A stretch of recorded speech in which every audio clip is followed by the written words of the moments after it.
الحمد لله الذي شرفنا على سائر الأمم برسالة من اختصه من بين الأنام بجوامع الكلم وجواهر الحكم صلى الله تعالى عليه وعلى آله وأصحابه وبارك وسلم تسليما أما بعد فأعوذ بالله من الشيطان الرجيم بسم الله الرحمن الرحيم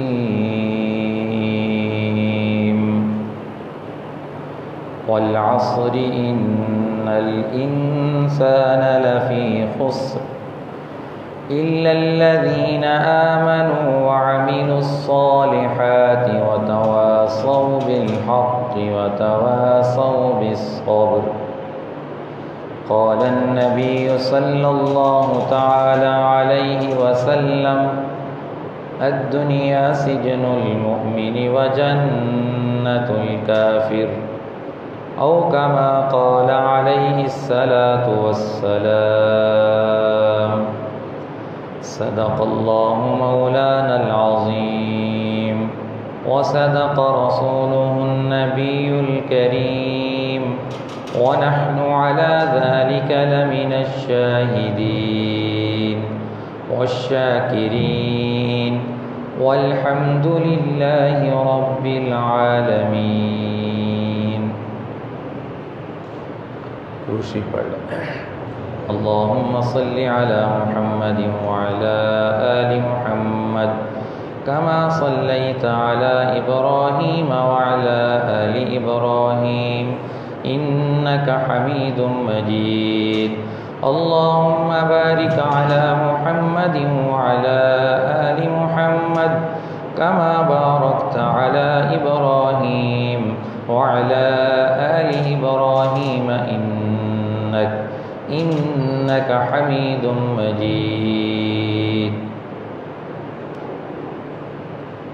میرے محترم دوستو، بزرگوں، عزیزوں، سابقہ بیان میں ہماری یہ بات ہو رہی تھی کہ ساری دنیا کے انسان خسارے کے اندر اور نقصان کے اندر ہیں. اللہ تعالیٰ کا ارشاد ہے ان الانسان لفی خسر. ساری دنیا کے انسان خسارے میں ہیں. کامیاب لوگ وہ ہیں جن کے اندر 4 صفات پائی جاتی ہیں. 4 صفات کو اپنانے والے دنیا کے اندر بھی اور آخرت کے اندر بھی کامیاب ہیں. سب سے پہلی صفت الا الذین آمنوا، کہ وہ ایمان لانے والے ہیں. اگر اللہ کا اور اللہ کے رسول پر اور اللہ کے رسول نے جو چیزیں ہمیں بتائیں جن پر ایمان لانا ضروری ہے، اس پر انسان کا ایمان ہے تو یہ کامیابی کی پہلی ضمانت ہے. ایمان نہیں تو کچھ بھی نہیں. ان الانسان لفی خسر، ساری دنیا کے انسان نقصان میں. کامیاب لوگ وہ ہیں جو اپنے اندر 4 صفات پاتے ہیں. امام شافعی رحمۃ اللہ علیہ سورۃ العصر کے بارے میں فرماتے ہیں کہ اللہ پورا قرآن نازل نہ فرماتے، صرف اسی صورت کو نازل فرما دیتے تو اسی میں انسانیت کی ہدایت موجود تھی. کہ مختصر صورت میں اللہ نے پورے دین کے خلاصے کو جمع کر دیا. اور ایمان کے بعد دوسری صفت اعمال صالحہ کو اختیار کرنا ہے. ایمان تو ہے لیکن نیک عمل اس کی زندگی میں نہیں ہے. نیک عمل سے اس کی زندگی خالی ہے. تو یہ بھی کامیاب نہیں ہے. اولاً کامیابی اس کے لیے ہے جو ایمان کے بعد ایمان کے تقاضے پر چلتا ہے، اور ایمان کے بعد ایمان کا تقاضا نیک اعمال کو اختیار کرنا ہے۔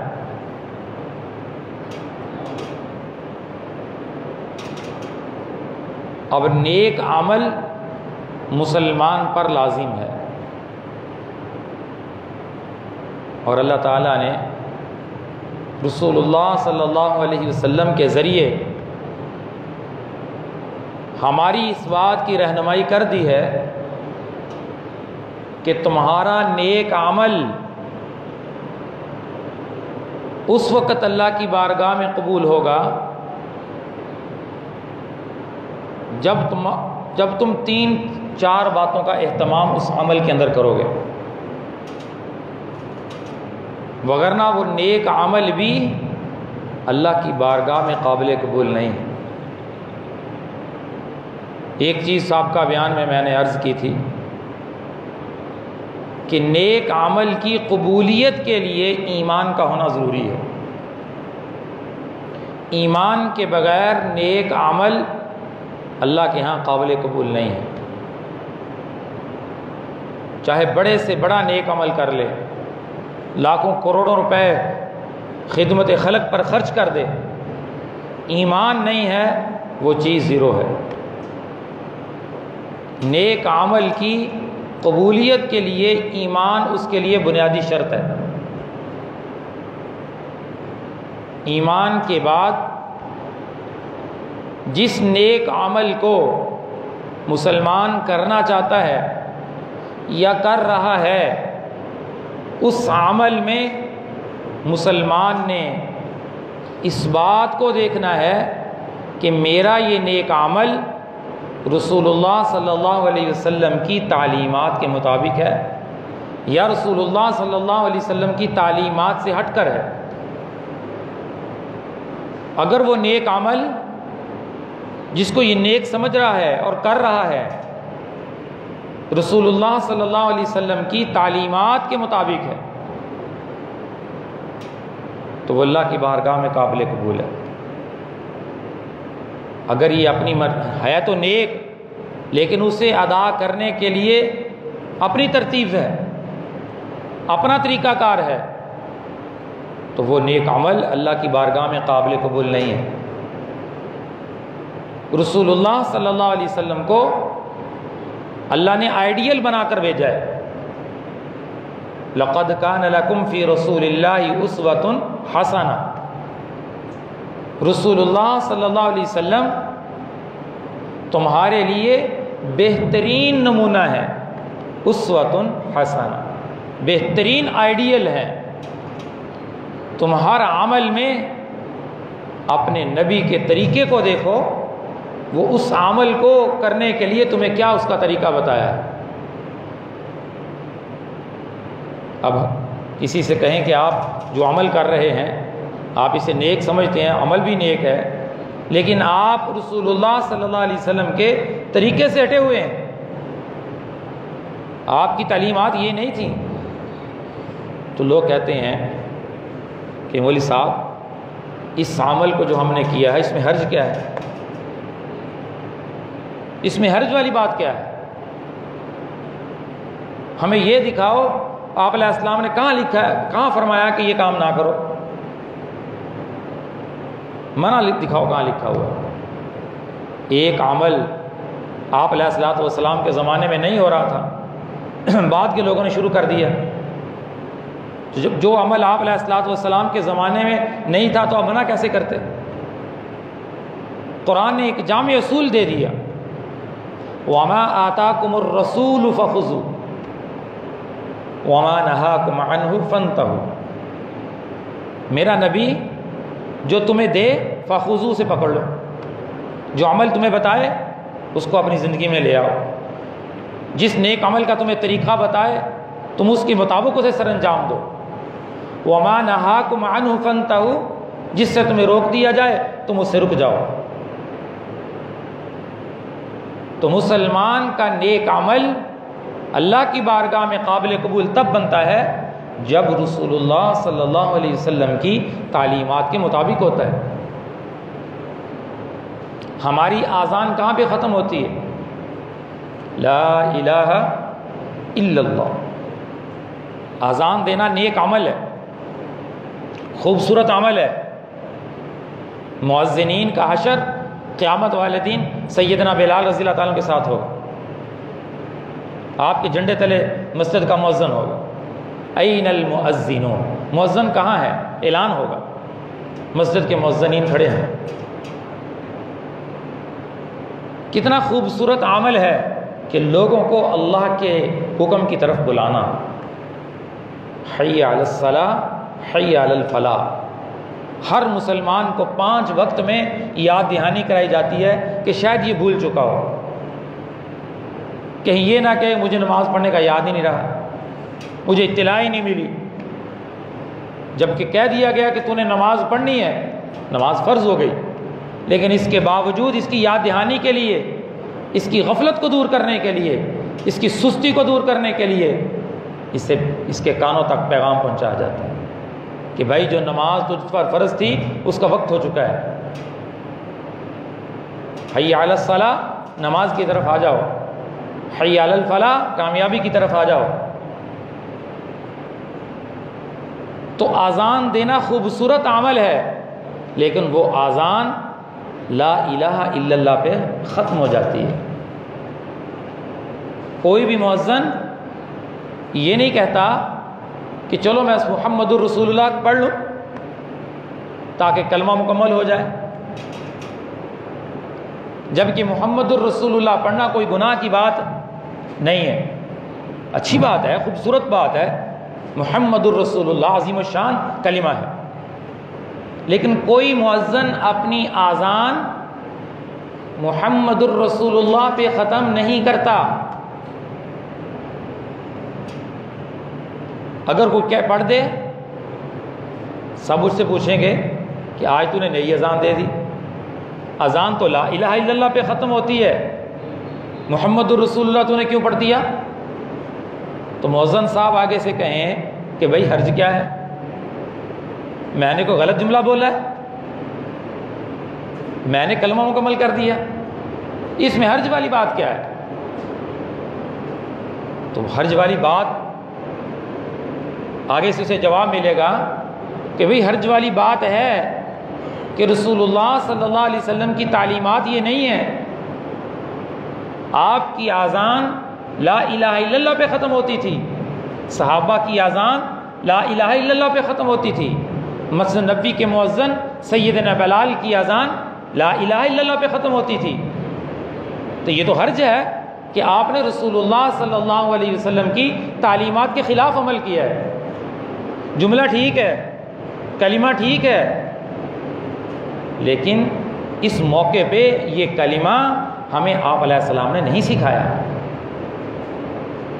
آپ نے ہمیں آذان لا الہ الا اللہ پہ ختم یہ سکھائی ہے۔ تو حرج تو آ گیا کہ آپ کا عمل رسول اللہ صلی اللہ علیہ وسلم کی تعلیمات کے خلاف ہو گیا، لہذا یہ آذان درست نہیں ہوئی۔ اسی طرح آذان میں ایک جملہ چھوڑ دیں، حی علی الصلاۃ ایک مرتبہ کہیں، آپ مسئلہ پوچھیں کہ آذان ہماری ہو گئی تو ہم مسئلہ بتائیں گے آذان نہیں ہوئی، دوبارہ پڑھی جائے۔ رسول اللہ صلی اللہ علیہ وسلم کے عمل کو مسلمان فالو کرے گا، دیکھے گا کہ اس عمل میں میرے نبی کا طریقہ کیا تھا، تو وہ عمل اللہ کی بارگاہ میں قابل قبول ہے۔ اپنی مرضی دین میں نہیں چلتی، اپنی عقل استعمال نہیں کی جاتی۔ اسلام اللہ اور اس کے رسول کے ماننے کا نام ہے، اپنی عقل کے گھوڑے نہیں دوڑائے جاتے کہ یہ بات ہماری عقل میں نہیں آتی۔ اللہ کے حکم کے آگے جھکا جاتا ہے، رسول اللہ صلی اللہ علیہ وسلم کی تعلیمات کے آگے سر جھکایا جاتا ہے۔ فلا وربک لا یؤمنون حتی یحکموک فیما شجر بینہم ثم لا یجدوا فی انفسہم حرجا مما قضیت ویسلموا تسلیما۔ رسول اللہ جو فیصلہ کر دیں کسی عمل کے بارے میں، مومنین کے لیے کوئی اختیار نہیں ہے کہ اس کے اندر اپنے سینے کو تنگ کریں، بلکہ رسول اللہ کے فیصلے کو خوشی سے، دلی رضامندی سے قبول کر لیں۔ تو میں عرض کر رہا تھا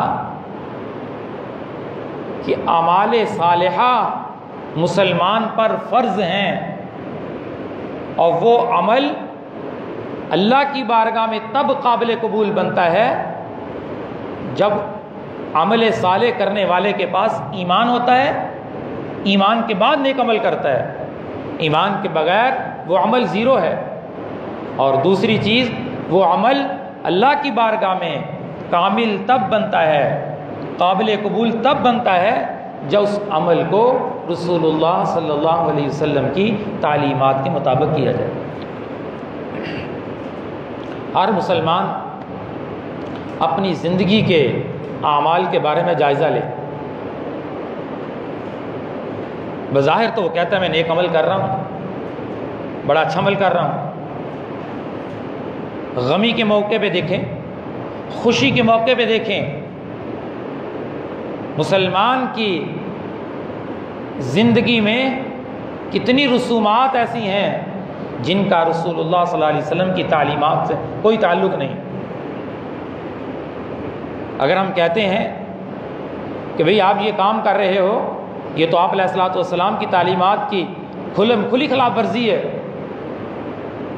آپ علیہ الصلوۃ والسلام نے غیر کی مشابہت سے منع فرمایا، تم غیروں کی مشابہت کر رہے ہو، تم ہندوؤں کی رسموں کا پیٹ بھر رہے ہو، تم رسومات پر لاکھوں روپے لگا رہے ہو، تو آگے سے جواب یہ ہوتا ہے کیا کریں، برادری کو بھی دیکھنا ہے، محلے والوں کو بھی دیکھنا ہے۔ ہم تو راضی نہیں تھے، وہ فلاں عزیز آ گئے، انہوں نے کہا یہ کرو، ہم نے کر لیا، ان کی طرف سے زور تھا، کیا کرتے، کدھر جاتے، ہم تو مجبور ہو گئے۔ اللہ اکبر، رسول اللہ صلی اللہ علیہ وسلم کی تعلیمات کے خلاف عمل کرنے پہ مجبور ہو گئے۔ کیسا ایمان ہے مسلمان، کیسی محبت ہے، کیسا عقیدہ اور نظریہ ہے کہ ایک انسان کے کہنے پہ، ایک عام انسان کے کہنے پہ اس نے رسول اللہ صلی اللہ علیہ وسلم کے عمل کو توڑ دیا، آپ کی تعلیمات کو چھوڑ دیا۔ محبت کا اعلان ہے، محبت کا دعویٰ ہے۔ کچھ تو ایمان کی مضبوطی مسلمان اپنے اندر پیدا کرے کہ میرے نبی کا یہ طریقہ نہیں تھا، میں اس عمل کو نہیں کروں گا، اس عمل کو کرنے میں میں اپنے نبی کے عمل کو دیکھوں گا، ان کی تعلیمات کو دیکھوں گا، ان کی تعلیمات ہوں گی تو ضرور کروں گا، ان کی تعلیمات نہیں ہوگی تو میں رک جاؤں گا۔ شادی کے موقع پہ دیکھیں کتنی رسومات کا پیٹ بھرا جاتا ہے اور لاکھوں روپے اس کے اوپر خرچ کیے جاتے ہیں، اور نکاح جس کو اللہ تعالیٰ نے ایک عبادت بنایا تھا تو آج کے مسلمان نے کچھ اور ہی بنا کے رکھ دیا، کچھ اور ہی نام دے دیا اسے۔ اچھے بھلے دیندار لوگ آپ علیہ الصلوۃ والسلام کی تعلیمات کو نہیں سیکھتے کہ نکاح کا عمل کیسے کرنا ہے، کیا کریں جی، گھر والوں کے ہاتھوں سے مجبور ہے، اور اعلانیہ گناہ کرتے ہیں، کھلم کھلا اللہ کی نافرمانی کرتے ہیں۔ میرے نبی نے فرمایا مسلمان کا ہر گناہ معاف ہو سکتا ہے، ہر گناہ کو معاف کیا جا سکتا ہے، اللہ چاہے تو کر سکتے ہیں، لیکن اعلانیہ گناہ کرنے والے کو اللہ معاف نہیں کرے گا۔ اعلانیہ گناہ کرنے والے کو اللہ معاف نہیں کرے گا۔ یہ مسلمان تو اعلانیہ گناہ کیا کرتا ہے، یہ تو فخر سے کہتا ہے آج میں نے فلاں گناہ کیا ہے، فخر سے کہتا ہے، اپنی محفلوں میں فخر سے گناہوں کا تذکرہ کرتے ہیں۔ زمین پھٹ کیوں نہ گئی کہ جو اللہ کی نافرمانی کو فخری انداز میں پیش کرے۔ کتنے گناہ اس کلمہ گو کی زندگی میں ایسے ہیں کہ لوگوں کے سامنے کرتا ہے، اعلانیہ گناہ کرتا ہے، اعلانیہ سود لے رہا ہے، اعلانیہ رشوت لے رہا ہے، سب کو پتہ ہے رشوت خور ہے، سب کو پتہ ہے سود خور ہے، اعلانیہ فراڈ کر رہا ہے، دھوکہ دے رہا ہے، اعلانیہ طور پہ اپنے چہرے سے رسول اللہ صلی اللہ علیہ وسلم کی شکل کو، صورت کو ہٹایا ہوا ہے، یہ اعلانیہ گناہ ہے۔ گھر کی خواتین بے پردہ باہر نکلتی ہیں، اعلانیہ گناہ کرتی ہیں، خواتین غیر محرموں کے سامنے جاتی ہیں، اعلانیہ گناہ کرتی ہیں۔ تو میرے نبی نے فرمایا ہر گناہ معاف کیا جا سکتا ہے، لیکن اعلانیہ گناہ کرنے والے کو اللہ معاف نہیں کرتا۔ بچو اس زندگی سے جو زندگی اللہ سے تمہیں دور کر دے، جو رسول اللہ صلی اللہ علیہ وسلم کی تعلیمات کے خلاف بغاوت کرنے سے تمہیں مجبور کر دے۔ اور ہر عمل میں رسول اللہ صلی اللہ علیہ وسلم کی تعلیمات کو دیکھو کہ میرے نبی نے نکاح کیسے فرمایا، میرے نبی نے کاروبار کیسے کیا، میرے نبی نے کھیتی باڑی کیسے کی، میرے نبی کی تجارت کیسی تھی، میرے نبی کا گھر میں سلوک کیسے تھا، میرے نبی کی باہر کی زندگی کیسے تھی۔ یہ نہ کہو کہ اس میں حرج کیا ہے، ہم نے کوئی برا کام تھوڑی کیا ہے، یہ نہ کہو، یہ دیکھو کہ اللہ نے اپنے محبوب کو تمہارے لیے آئیڈیل بنا کر بھیجا ہے۔ آپ نے قرآن کا ایک ایک عمل کر کے دکھایا، اس عمل کو تم نے کیسے کرنا ہے، پریکٹیکل کر کے دکھایا۔ صحابہ نے آگے اس عمل کو پھیلایا، اور یہ دین اسی صورت میں ہم تک پہنچا ہے کہ آپ صلی اللہ علیہ وسلم کی زندگی کا ہر شعبہ محفوظ ہے، گھر کی زندگی محفوظ، آپ کا کھانا، آپ کا پینا، آپ کا چلنا، آپ کا اٹھنا، آپ کا بیٹھنا، ایک ایک عمل صحابہ نے محفوظ کر کے امت تک پہنچا دیا۔ کسی شعبے کے متعلق مسلمان نہیں کہہ سکتا اس میں رسول اللہ صلی اللہ علیہ وسلم کی تعلیمات موجود نہیں ہیں، لیکن چونکہ سیکھتا نہیں ہے، سیکھنے کا کسی کے پاس وقت نہیں ہے، تو پھر اپنی ترتیب سے کرتا ہے۔ پھر جب بات کے سامنے آ جائے پھر کہتا ہے یہ تو بات آج ہم نے نہیں سنی ہے، یہ تو پہلی مرتبہ آج مولوی صاحب نے مسئلہ بیان کیا، پہلی مرتبہ سنا ہے، پہلے تو کبھی نہیں سنا تھا۔ علم سیکھتے تو سنتے، جب علم سیکھنے کے لیے کسی عالم کی، کسی مفتی کی محفل میں بیٹھے ہی نہیں، کسی مجلس میں بیٹھے ہی نہیں، تو اگر مسئلہ سامنے آ گیا تو وہ نیا ہی لگے گا۔ اتنا تو علم سیکھتے جس سے تم اپنی زندگی گزار سکتے، جس سے تمہاری نماز، تمہارا روزہ، تمہارا حج، تمہاری زکوٰۃ، کم از کم اس کے بنیادی چیزیں سیکھ کر وہ صحیح ہو جاتی۔ مسلمان سے نماز کا طریقہ پوچھ لو، سن کے دیکھ لو، 20 غلطیاں نکل آئیں گی۔ جبکہ نماز فرض ہوئی، جبرائیل علیہ السلام آسمان سے تشریف لائے اور آپ علیہ السلام کو پیچھے کھڑا کیا، خود آگے کھڑے ہوئے، 2 دن تشریف لاتے رہے اور آپ کو پوری نماز کا پریکٹیکل سکھاتے رہے کہ یوں نماز پڑھنی ہے۔ آج بھی بیت اللہ کے پاس وہ جگہ موجود ہے جہاں پہ جبرائیل علیہ السلام نے امامت کرائی، آپ علیہ السلام پیچھے کھڑے ہوئے۔ پہلے دن تشریف لائے، ہر نماز کا اول وقت بتایا، دوسرے دن تشریف لائے، ہر نماز کا آخری وقت بتایا، پریکٹیکل بتایا اللہ نے۔ لیکن مسلمان اس فریضے کو جو 5 وقت نماز مسجد میں ادا کرنی ہے، مسلمان پر فرض ہے، اس کو سیکھنے کے لیے تیار نہیں۔ رکوع اپنی ترتیب سے، سجدہ اپنی ترتیب سے، پوچھ کے دیکھ لو کہ نبی علیہ السلام نے کیسے سجدہ کیا، کیا فرمایا، کیسے رکوع فرمایا، کیا تعلیمات ہے آپ علیہ السلام کی۔ نماز پڑھ رہا ہے، جو پڑھ رہا ہے بہت اچھا کر رہا ہے، لیکن اس نماز پڑھنے والے کو چاہیے کہ اپنی نماز میں ترقی کرے، آپ علیہ السلام کے عمل کو سیکھے کہ میری نماز رسول اللہ صلی اللہ علیہ وسلم کی نماز جیسی بن جائے، آپ نے جیسے طریقہ بتایا اس طریقے کے مطابق ہو جائے۔ کب ہوگا؟ جب سیکھیں گے، اور گھر بیٹھے کوئی چیز آ نہیں سکتی، دنیا کا ہنر گھر بیٹھے نہیں آتا، اس کے لیے بھی اس ماحول میں جانا پڑتا ہے۔ تو اس دین کا علم، بنیادی علم، وہ بھی اس ماحول میں جا کر سیکھنا پڑتا ہے۔ 60 سال تک ایک انسان نماز پڑھتا ہے، نماز قبول ہی نہیں ہوتی، رکوع ٹھیک نہیں ہے، سجدہ ٹھیک نہیں ہے، نماز میں غلطی ایسی کرتا ہے اسے نماز فاسد ہو جاتی ہے۔ یہ اس وقت پتہ چلے گا جب علم کی محفل میں بیٹھے گا۔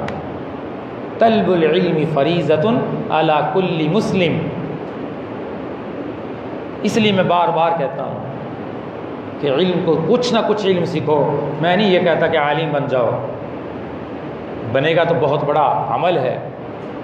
اتنا ہر مسلمان علم سیکھے، ہر نوجوان سیکھے، ہر تاجر سیکھے، ہر ملازم سیکھے کہ اس کی نماز درست ہو جائے۔